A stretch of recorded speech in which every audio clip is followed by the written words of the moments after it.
আমার রাসূল বলে দিয়েছেন বন্ধু, কবরটা জান্নাতের একটা বাগান হবে, জাহান্নামের একটা গর্ত হবে। মদিনা ওয়ালার সাথে সত্যিকারের প্রেমের ডুরি লাগাইয়া আল্লাহ রাব্বুল আলামিনের দিদারের আশায় জীবন পার করেছো। তুমি যখন বন্ধু কবরে যাবে, তোমার কবরটা দৈর্ঘ্য এবং প্রস্থে 70 গুণ প্রশস্ত হয়ে যাবে, নূরের আলোয় বন্ধু আলোকিত হয়ে যাবে। ও বন্ধু, তখন ওই জান্নাতি আল্লাহর প্রিয় বান্দা পৃথিবীতে ফিরে আসতে চাইবে। যেই ফেরেশতারা তাকে প্রশ্ন করবে, তাদের বর্ণগুলো হবে কালো আর চক্ষুগুলো হবে বন্ধু নীল। বন্ধুরে আমার, যখন তোমাকে প্রশ্ন করা হবে, তুমি ফটাফট উত্তর দিয়ে দেবে। ওই ফেরেশতারা বলবে, আমরা জানতাম রে তোমার উত্তরটা এমনই হবে। জোরে জোরে কান্না সুবহানাল্লাহ। বন্ধুরে আমার, বলতে দেরি, ও বন্ধু বলতে দেরি, এবার কি হয়ে যাবে? গায়েব থেকে বন্ধু আওয়াজ আসবে, ও বন্ধু আওয়াজ আসতে দেরি রে। ওই আল্লাহর প্রিয় বান্দার কবরটা পৃথিবীর মানুষগুলো দেখবে বন্ধু 3.5 হাত মাটির ঘর, কিন্তু ভিতর হয়ে যাবে দৈর্ঘ্য এবং প্রস্থে 70 গুণ প্রশস্ত। জোরে জোরে কান্না সুবহানাল্লাহ। তখন ওই আল্লাহর প্রিয় বান্দা দুনিয়ায় ফিরে আসতে চাইবে। ওই ফেরেশতারা বলবে, না না না, এখান থেকে আর ফিরে যেতে পারবে না। তুমি নতুন বোরের মতো ঘুমিয়ে যাও, তুমি নতুন বোরের মতো ঘুমিয়ে যাও। ওই পর্যন্ত তুমি ঘুমিয়ে থাকো গো, যেই পর্যন্ত না তোমার প্রিয়জন তোমাকে না ডাকবে। আওয়াজ তোলে তোলে বলেন না সুবহানাল্লাহ। বন্ধু, আমি আপনাদেরকে বোঝাতে চাই, ওই জায়গাটা আমি আপনাদেরকে না বললেও পারতাম, বলেছি পার্থক্য বোঝানোর জন্য। আর আপনি উত্তর দিতে পারলেন না। ও বন্ধু, সারা জীবন বেয়াদবি করেছেন, মুনাফিকি করেছেন, কবরে কিন্তু মুনাফিক সঠিক উত্তর দিতে পারবে না। বন্ধুরে আমার, তখন ওই মুনাফিকের কবর মাটি এমন ভাবে চাপ দিবে রে, মাটি যখন চাপটা দিবে, ও বন্ধু, তার একটা হাড় ভেঙে আরেকটা হাড়ের মধ্যে ঢুকে যাবে। জোরে জোরে কন্যা নাউজুবিল্লাহ। কি হয়ে যাবে? কথা বলেন না বন্ধুরি আমার, হাড়ের মধ্যে ঢুকে যাবে, কান্না করতে থাকবে, চিৎকার করতে থাকবে, হাহাকার করতে থাকবে, কেউ তাকে সাহায্য করবে না। তার কারণ কি রে বন্ধু? আমার আল্লাহ আগে বলেছেন, ওমানি যালিমিনা মিন আনসার, জালেমরা যখন বিপদে পড়বে, অত্যাচারীরা যখন বিপদে পড়বে, আল্লাহ তাদের জন্য কোনো সাহায্যকারী ব্যবস্থা করে নাই। বন্ধু, শুধু তাই নয় রে, আল্লাহ বলেছেন, আল্লাহু লা ইউহিব্বুজ যালিমিন, জালেমদেরকে আমার আল্লাহ পছন্দ করে না। এবার আপনারা প্রশ্ন করতে পারেন, বলে হুজুর, হুজুর গো, জালেম কাকে বলা হয়, কে জানেন? আমার আল্লাহ কোরআন শরীফে আল্লাহ সূরা ইউনূসের 44 নম্বর আয়াতে আমার আল্লাহ বলে দিয়েছেন, ইন্নাল্লাহা লা ইয়াজলিমুন নাসা শাইয়্যান ওয়ালাকিন্নান নাসা আনফুসাহুম ইয়াজলিমুন। আল্লাহ বান্দার উপর জুলুম করে না, আল্লাহ বান্দার উপর অত্যাচার করে না, বান্দা নিজে নিজের উপর অত্যাচার করে। আওয়াজ তোলে তোলে বলেন না নাউজুবিল্লাহ। আমার ওয়াজ কি আপনারা বুঝেন? বন্ধু, হাত জোর করে বলছি, আপনাদের কষ্ট হয় না, আমার অনেক কষ্ট হয়েছে। আমার বাড়িটা কুমিল্লা জেলার একদম লাস্ট বর্ডার। এখান থেকে গিয়ে আবার আমাকে আগামীকালকে জুম্মা পড়াইতে হবে। জুম্মা পড়ানোর পরে নেক্সট প্রোগ্রামের উদ্দেশ্যে রওনা দিতে হবে। বন্ধু গো, আমার কাছে আমার জীবনের সময় খুবই অল্প রে, আমার জীবনে কাজ অনেক বেশি পড়ে আছে, ঠিক কিনা বলেন? আমি আপনাদেরকে বলে দিতে চাই, ও বন্ধু, আমার আল্লাহ বলেছেন, আল্লাহ জালেমকে পছন্দ করে না। জালেম যখন বিপদে পড়বে সাহায্যকারীও রাখে না। ও বন্ধু, আমার আল্লাহ বান্দার উপর জুলুম করে না, বান্দা নিজেই নিজের উপর জুলুম করে, অত্যাচার করে। জোরে জোরে কন্যা নাউজুবিল্লাহ। বন্ধুরে আমার, আল্লাহ কেন বান্দার উপর জুলুম করবে? আমার ওয়াজ খেয়াল করেন। আমার আল্লাহ কোরআন শরীফে 30 পারা সূরা ফিতরের মধ্যে বলে দিয়েছেন, ফি আই সূরাতিন মা শাআ রাক্কাবাত। আল্লাহ আল্লাহর ইচ্ছে মতো করে, মন মতো করে আমাদেরকে বানাইছে। জোরে জোরে কন্যা সুবহানাল্লাহ। বলেছে কে? আল্লাহ বলতেছে, ও বন্ধু, আমাদেরকে আল্লাহর মন মতো করে বানিয়েছে, ইচ্ছে মতো করে বানিয়েছে। বন্ধু, ইচ্ছে মতো করে তোমাকে মালিক বানাইলো রে, কিন্তু তুমি তো মালিকের ইচ্ছায় চলছো না। আমরা কি মালিকের ইচ্ছায় চলছি? না না না। ও বন্ধু, এখানে ক্ষান্ত নয়। কোরআন শরীফের 30 পারায় আরেকটা সূরা আছে বন্ধু, সূরা 3। ওই সূরা 3 এর মধ্যে আমার আল্লাহ বলেছেন, লাকাদ খালাকনাল ইনসানা ফি আহসানি তাকবীর। আল্লাহ বলে দিয়েছেন আমাদের গঠন প্রণালী সম্পর্কে, আমাদের গঠন অত্যন্ত সুন্দর, বিউটিফুল সেই। তার মানে বন্ধু, আসমান জমিন চন্দ্র সূর্য যা কিছু আমার মালিক সৃষ্টি করেছে বন্ধু, সব কিছুর মধ্যে সবচেয়ে সুন্দর হলাম আমরা। আর জোরে জোরে বলেন না সুবহানাল্লাহ। আল্লাহ বান্দাকে সুন্দর করে বানাইছে, আল্লাহ বান্দাকে মনমত করে বানিয়েছে। এই বান্দার উপর আল্লাহ জুলুম করতে পারে না, আল্লাহ অত্যাচার করতে পারে না, কারণ আমার আল্লাহ অত্যন্ত প্রেমময়। বন্ধু গো, তুমি শুধু তোমার স্বার্থের জন্যই তুমি জুলুম করছো, তুমি তোমার জীবনের সুখের জন্য, ক্ষণস্থায়ী জীবনের শান্তির জন্য তুমি জুলুম করেছো। জোরে জোরে কন্যা নাউজুবিল্লাহ। বন্ধুরে আমার আল্লাহ জানিয়ে দিলেন, এই যে মানুষটা কবরের মধ্যে চলে গেল, পৃথিবীতে সব কিছু রেখে গেল, মাটি তাকে শুধু চাপতে থাকলো, একটা হাড় ভেঙে আর একটা হাড়ের মধ্যে ঢুকে গেল। ও বন্ধু, মরা অবস্থায় না, জিন্দা অবস্থায়। ও বন্ধু, একবার তুমি দুনিয়াতে মৃত্যুবরণ করেছো, আর ওপারে তোমার মরার কোনো সুযোগ নাই। আল্লাহ জানিয়ে দিয়েছেন, লা ইয়ামুতু, people will not die that day. সেদিন মানুষগুলো মরতে পারবে না। আল্লাহ বলেছেন, ফিহা ওয়ালা ইয়াহইয়া, people will not be able to live that day. Allah বলেছেন, মানুষগুলো সেদিন আর বাঁচতে পারবে না। আল্লাহ বলেছেন, ওমা হুমান হাবিগাইবিন, people will not be able to save that day. মানুষ চাইলে সেদিন সেখান থেকে পালাইতেও পারবে না। বাঁচার সুযোগ নাই, মরার সুযোগ নাই, পালাবার সুযোগ নাই রে। ও বন্ধু, সেদিন তো তুমি কোনো বন্ধু খুঁজে পাবা না। আমি আগেই বলেছিলাম, কোরআন শরীফের 19 পারা সূরা শুআরা 88 নম্বর আয়াতে আমার আল্লাহ বলে দিয়েছেন, ইয়াউমা লা ইয়ানফাউ মালু ওয়ালা বানুন। ও বন্ধু, তোমার ধন সম্পদ, সন্তান সন্ততি এগুলো কোনো কাজে আসবে না রে।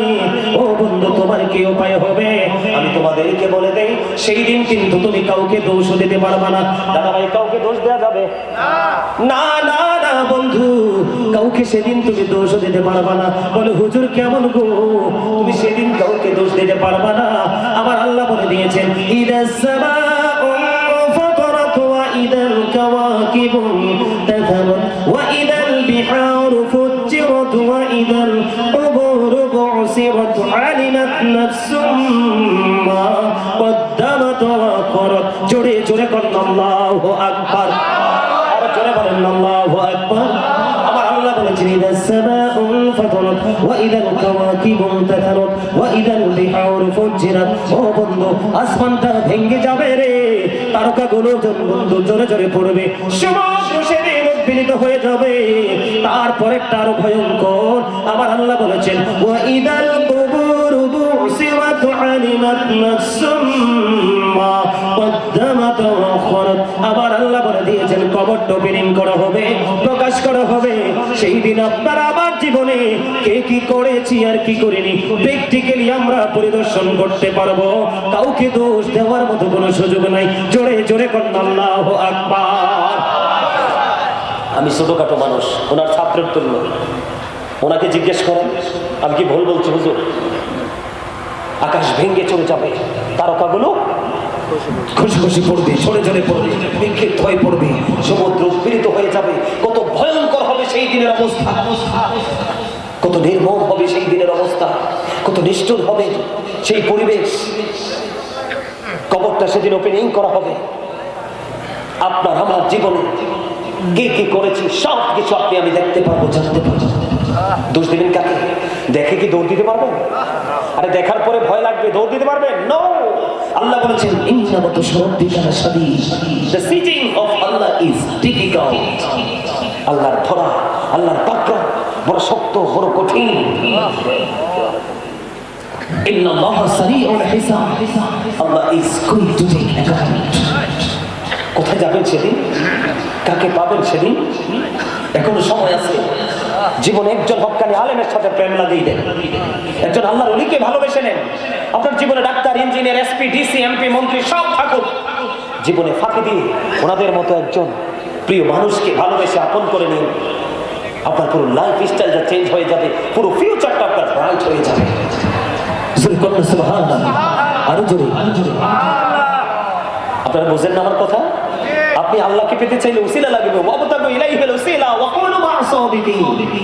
উসিলা খোঁজো, আর সেই উসিলা হলো সাদিকিন, ট্রুথফুল মেন, হক্কানি আলেম, হক্কানি আল্লাহর ওলিরা। অবশ্যই কোন সুবহানাল্লাহ। আরো জোরে বন্ধুরে আমার, ও বন্ধু, কাউকে তো তুমি দোষ দিতে পারবা না, কাউকে তুমি সেদিন পাশেও পাবা না। তোমার এই পাহাড় পরিমাণ সম্পদ, এগুলো তোমার কোনো কাজে বন্ধু আসবে না। সারা জীবন কত মানুষের হক তুমি নষ্ট করেছো, কত মানুষের গাছের ফল তুমি চুরি করেছো, কত মাছের পিছনে থেকে মাছ তুমি জাল মেরে চুরি করে নিয়ে এসেছো রে। তোমাকে কারো কাছে যদি কোনো ফল চেয়েছো, মালিক দেয় নাই, কারণ দিবি কি করে? তার নিয়ত হলো আমার মসজিদের খতিবকে আমি আগে খাওয়াবো, কারণ আরে মানুষ তোমাকে দেয় নাই। সেই ক্ষোভে তুমি রাতের অন্ধকারে দলবল নিয়ে তুমি চুরি করে নিয়ে এসেছো। ও বন্ধু, তুমি বুঝো না রে। আমার রাসূলের কাছে আমন্ত্রণ জানানো হলো, ইয়া রাসূলুল্লাহ, একজন ইন্তেকাল করেছে, আপনি জানাজা পড়াবেন, আপনাকে দাওয়াত করা হলো, নবীজিকে ডাকা হলো। সঙ্গে সঙ্গে আমার রাসূল বলে দিলেন, ওই লোকটা কারো কাছে ঋণগ্রস্ত আছে কিনা? নবীজিকে বলে দিল, নবী গো, একটি দিরহাম মাত্র শেরনি আছে। নবীদের আওলাদ হবে অত্যন্ত কঠিন, মরে যাবে বন্ধু, তাদের জন্য কখনোই হাদিয়া কবরে পাঠাবে না। বলে হুজুর, আপনি কেমন করে কনফিডেন্স দিয়ে কথাটা বললেন? আব্দুল্লাহ ইবনে মাসউদ রাদিয়াল্লাহু তাআলা থেকে হাদিস বর্ণিত, আমার রাসূল সাহাবায়ে কেরামদেরকে ডেকে বললেন, তোমাদের মধ্যে এমন কি কেউ আছো যে নিজের সম্পদের চাইতে ওয়ারিসের সম্পদ পছন্দ করো? আর সাহাবায়ে কেরাম বললেন, ইয়া রাসূলুল্লাহ, ইয়া হাবিবাল্লাহ, নবী গো, আমাদের মধ্যে এমন কেউ নাই গো যে নিজের সম্পদের চাইতে ওয়ারিসের সম্পদ বেশি পছন্দ করে। জোরে জোরে কন্যা সুবহানাল্লাহ। ওয়াজ বুঝে নেবেন। আমি আগেই বলেছি, আপনারা আমার বাবার বয়সে, দাদার বয়সে আমার চাইতে শিক্ষিত, আমার চাইতে ধনী, কিন্তু এই মুহূর্তে আপনারা সবাই আমার স্টুডেন্ট। ভাই ঠিক না? এইটা যদি মনে করতে পারেন, তাহলে আপনি আগামী নিজেকে বদলাতে পারবেন, অন্যথায় আপনাকে বদলাইবার ক্ষমতা পৃথিবীর কোনো আলেমের নাই। এবার বন্ধু, ঘটনাটা কি হয়ে গেল? এবার আমার রাসূল বলে দিলেন, খেয়াল করেন, এবার আমার রাসূল বলে দিলেন, ইন্তেকাল করার আগে তুমি যেই সম্পদ আল্লাহর সন্তুষ্টির জন্য খরচ করে যাও, এগুলো সব হলো তোমার সম্পদ। আর যা তুমি মৃত্যুর সময় দুনিয়াতে রেখে যাবে, ব্যাংক ভরা টাকা, বিঘায় বিঘায় জমি, ও বন্ধু, বিবির কাছে রেখে যাবে সোনা গয়না।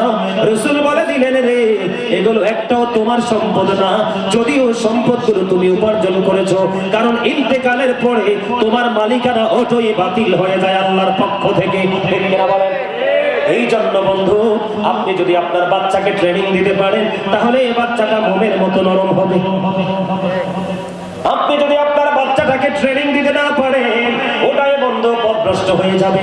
ও বন্ধু, আমি আপনাদেরকে বলে দেই, আপনারা এলাকার বাবা যারা আছেন, এখনো সাবধান হয়ে যান, আপনাদের অনেক ত্রুটি আছে। আমি আজকে বলে গেলাম, রাগ হন বা খুশি হন, কারণ হক কথা বললে অনেকেই রাগ হয়ে যায়। রাসূল বললেন, আল হাক্কু মুররুন, হক কথা তিতা। কিন্তু আমার আল্লাহ বলে দিয়েছেন, ওকুলু কাওলান সাদীদা, সিদা রাইট থিং।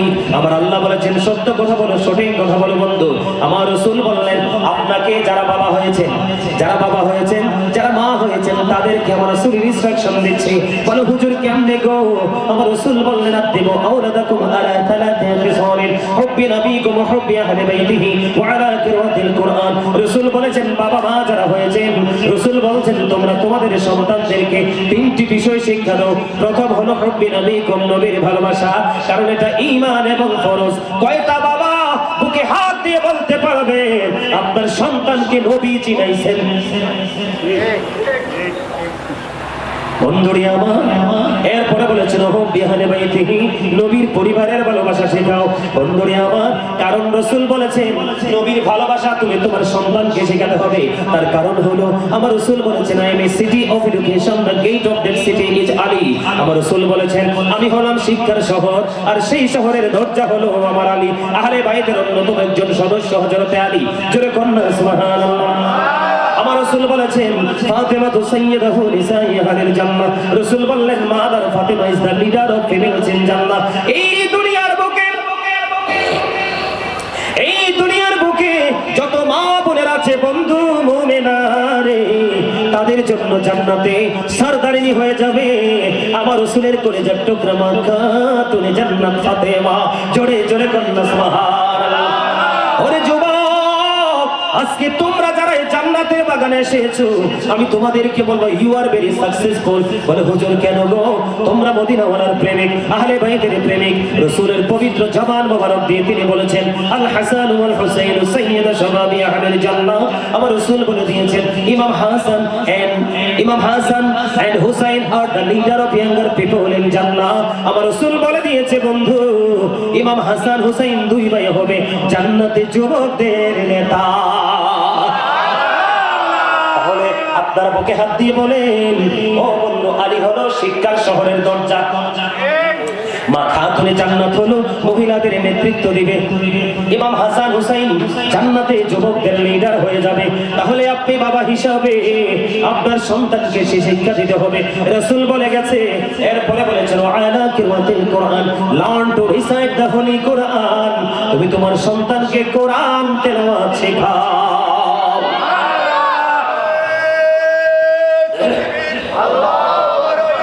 সবাই নারা দেন না। يا بصرة المستقيم سنة والجماعة জিন্দাবাদ জিন্দাবাদ জিন্দাবাদ জিন্দাবাদ শাহিন শাহী মদিনা। আমার জিন্দাবাদ বলেন না আরো জোরে। কথা বুঝতে পারছেন? আমি আজকে বলে গেলাম, আমার দাদু ভাই মুরব্বীদেরকে সাক্ষী রেখে বলে গেলাম, আপনারা মুরব্বীরা যখন এই পৃথিবী থেকে বিদায় হয়ে যাবেন, আপনার এই নগরী অভিশপ্ত নগরীতে রূপান্তরিত হবে। তার কারণ আপনার সন্তানেরা ধর্মীয় চর্চা থেকে অনেক অনেক দূরে চলে গেছে। কথা বলেন না কেন?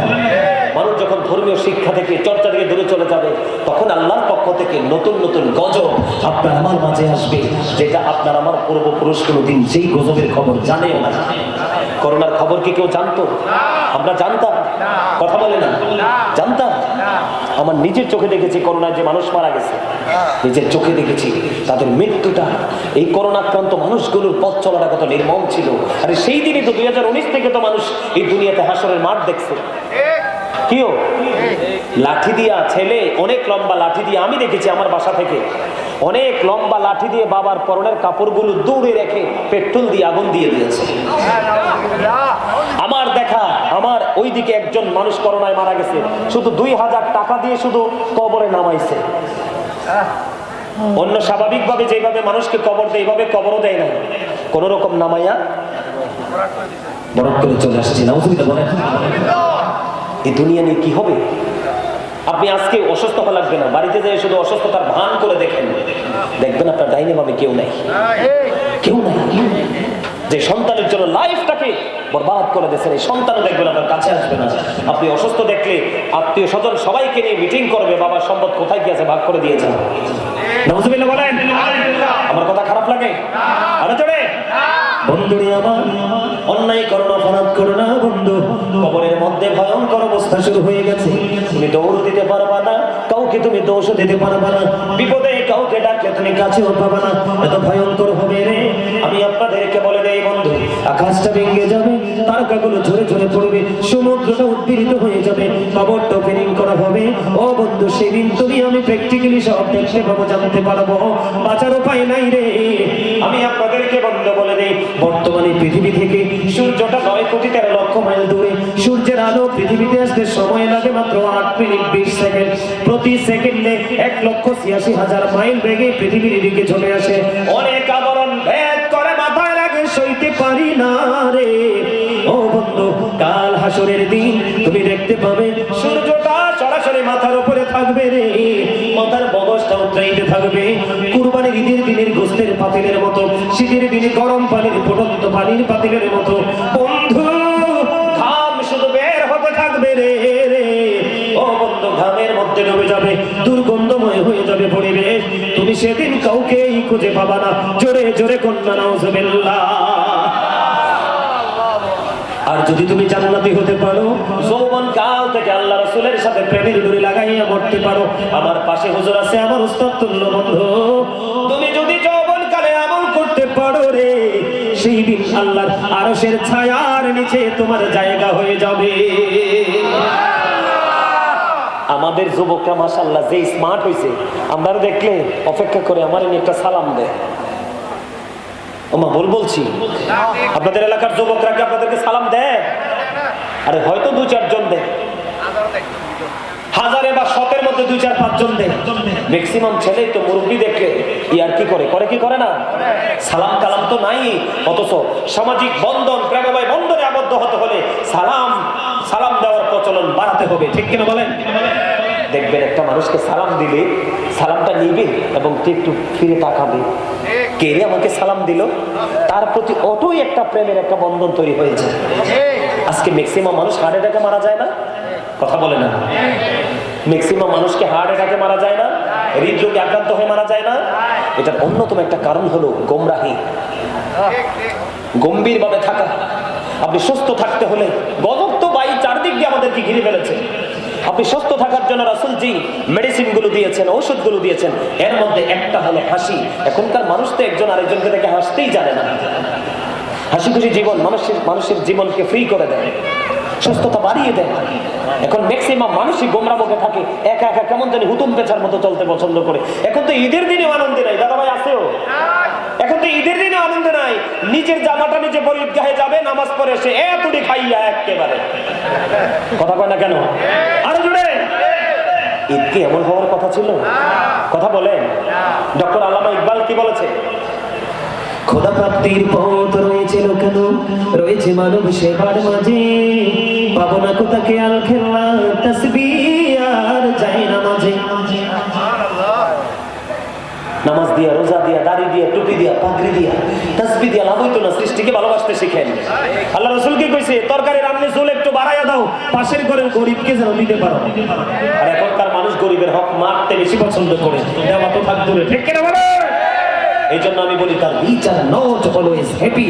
ধনীরা সবসময় সুখী নয়। The poor are born to suffer. গরিবরা জন্মগ্রহণ করেছে দুঃখ ভোগের জন্য। আর গরিবদের দুঃখ নেমেই আসে সমাজে ক্যারেক্টারলেস ধনী মানুষদের অত্যাচারের কারণে, ঠিক কিনা বলো? এই সমাজ, এই জাতি ধ্বংসের কারণ হলো অহমিকা। নাউজুবিল্লাহ বলেন, আরো জোরে বলেন। বন্ধুরি আমার, তুমি যদি মদিনাওয়ালার প্রেমিক হতে পারো, যদি প্রাণ ভরে রাসূলের প্রেমময় দরুদ পড়তে পারো, ওই যে 30,000 বছরের রাস্তা হবে ফুলচেরাতের ফুল রে। চুলের চাইতে চিকন হবে, হীরার চাইতে দার হবে, উপরের দিক দিয়ে আগুন জ্বলন্ত হবে, নিচের দিক দিয়ে আগুন উদিত হবে। ওই দিন বন্ধু রে, ওই ভয়ঙ্কর ফুলচেরাতের ফুলের নিচে বন্ধু জাহান্নাম, ভয়ঙ্কর আযাব। ও বন্ধু সেখানে অপেক্ষা করে। তুমি যদি প্রেমিক হতে পারো, মদিনাওয়ালার সাথে যদি প্রেমের ডোরি লাগাইতে পারো, তাহলে তোমাকে পার করে দিবে জিবরাইল। আর যদি তুমি মদিনার নবীর সাথে প্রেম করতে না পারো, গায়ের জোরে যদি তুমি পথ চলতে চাও, তাহলে তোমার ঠিকানা হয়ে যাবে ফুলচেরাতের ফুল থেকে জাহান্নাম। জোরে জোরে কন্যা নাউজুবিল্লাহ। এই জন্য আমি একটা গজল লিখছি, গাইতাম নি? দাদু ভাই গাইবো? আমার লেখা, আমার সুর গাইবো? আমার দাদু ভাই অনুমতি দিয়ে দিয়েছে, আমি একটু গেয়ে দিই। গাইবো? বেশি গাইবো না কিন্তু, কারণ আমার আরো অনেক ওয়াজ বাকি রয়েছে, কিন্তু ওয়াজ ছেড়ে দেওয়ার সময় হয়ে গেছে। মারহাবা বলেন, আরে জোরে। আমি কখন লিখেছি জানেন? যখন করোনা আসলো না, করোনার সময় দেখলাম বাসার মালিকগুলো রাস্তায় বাসায় কাজ করে খায়, ভ্যান চালিয়ে খায়। দাদু ভাই আমি নিজে দেখেছি।